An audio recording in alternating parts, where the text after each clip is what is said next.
বলছি দাবি এবং পাল্টা দাবি, অভিযোগ পাল্টা অভিযোগ রয়েছে। আমি দেবাশিস সরকারের কাছে আসবো, কিন্তু কে কতগুলো আসন পাবে? আমি বলছি দাবি পাল্টা দাবিতে কেউ পিছিয়ে নেই। একদিকে অসমের মুখ্যমন্ত্রী, তিনি বলছেন 200 পেরিয়ে গেলেও অবাক হব না। অন্যদিকে অভিষেক বন্দ্যোপাধ্যায় তিনি কি বলছেন, পরপর রাখবো আপনাদের সামনে।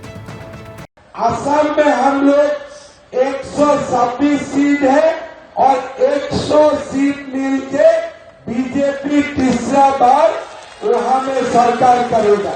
असम में सेंचुरी होगा, पश्चिम बंगाल में बीजेपी इस बार डबल सेंचुरी मारेगा, डबल सेंचुरी मारेगा।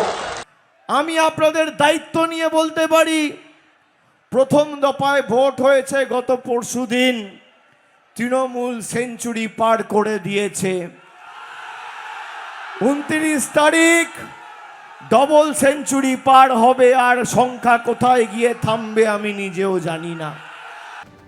দেবাশিস সরকার, আমি গতকালকেও বলেছিলাম, আজকে সেই সংখ্যাটা আরও বাড়িয়ে বলছি। এই প্রথম একটা নির্বাচন হচ্ছে যেখানে কিন্তু নির্বাচন কমিশনের যে ঘোষিত আসন 294, যেভাবে এই দুটো রাজনৈতিক দলের তরফ থেকে সংখ্যাকে ছুটছে, তাতে মনে হচ্ছে কিন্তু আসন সংখ্যা আমাদের রাজ্যের ইসিআই যেটা ঘোষণা করছেন তার উপর ভোট হচ্ছে না। 300 হতে পারে, 350 হতে পারে, 400 হতে পারে, কারণ দুটো অবস্থান থেকে অসম্ভব কনফিডেন্স নিয়ে আসন সংখ্যা ছোড়া হচ্ছে। আসন সংখ্যা আসলে কে কতটা পাবে, ভোট পার্সেন্টেজ কে কতটা পাবে, মঞ্চে দাঁড়িয়ে সমস্ত সম্মান জানিয়ে বলছি, যারা সংখ্যা ছুটছেন তারা এটা ঠিক করবে না। তারা এইভাবে তখনই সংখ্যা ছোড়েন যখন তাদের কোনো জায়গায় স্পর্ধার ভারসাম্যে গণ্ডগোল হয়ে যায়। আসল সংখ্যাটা নির্ধারণ করছে সেই গরিব খেটে খাওয়া মানুষ, কলকারখানার শ্রমিক, শিক্ষিত বেকার, পরিযায়ী শ্রমিক। এই রাজ্যে পড়াশুনো করবার পর, মাস্টারমশাই হওয়ার পর 26,000 শিক্ষকের চাকরি চলে গেছে। সেই শিক্ষিত ছেলেমেয়েরা সংখ্যা নির্ধারণ করছেন। এই সংখ্যা নির্ধারণ করছে এই রাজ্যে লক্ষ লক্ষ ছেলে মেয়ে পড়াশুনো করবার পর এই রাজ্যে চাকরির সুযোগ পায় না, তারা অন্য রাজ্যে চাকরি করতে চলে গেছে, তারা সংখ্যা নির্ধারণ করছে। সংখ্যা নির্ধারণ করছে এই রাজ্যে কলকারখানা না হতে পারবার জন্য যে বিশাল অংশের শ্রমিক, তারা অন্য রাজ্যে গিয়ে শ্রমিকের কাজ করছেন কিন্তু এই রাজ্যে কাজ করার সুযোগ পাচ্ছে না। যে কৃষক ফসলের ন্যায্য দাম পাচ্ছে না, তারা সংখ্যা নির্ধারণ করছে। ফলে ইতিহাসে সবসময়ের জন্য সংখ্যা তারা নির্ধারণ করে। এইটা তখনই কোনো রাজনৈতিক অবস্থান থেকে কথা ওঠে যখন সে রাজনৈতিক অবস্থানের মধ্যে মানুষের কথা হারিয়ে যায়। এর মধ্যে কোথাও একটা টাকা কাজ করছে, কোথাও একটা অহংকার, রাজনৈতিক অহংকার কাজ করছে, কোথাও একটা ঔদ্ধত্য কাজ করছে।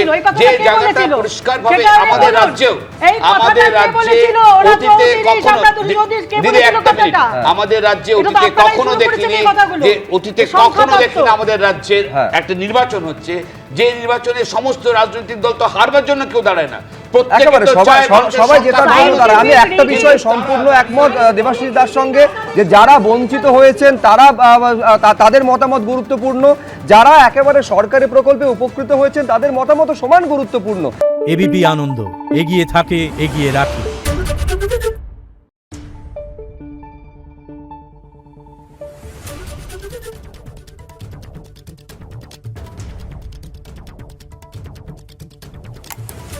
Thank you.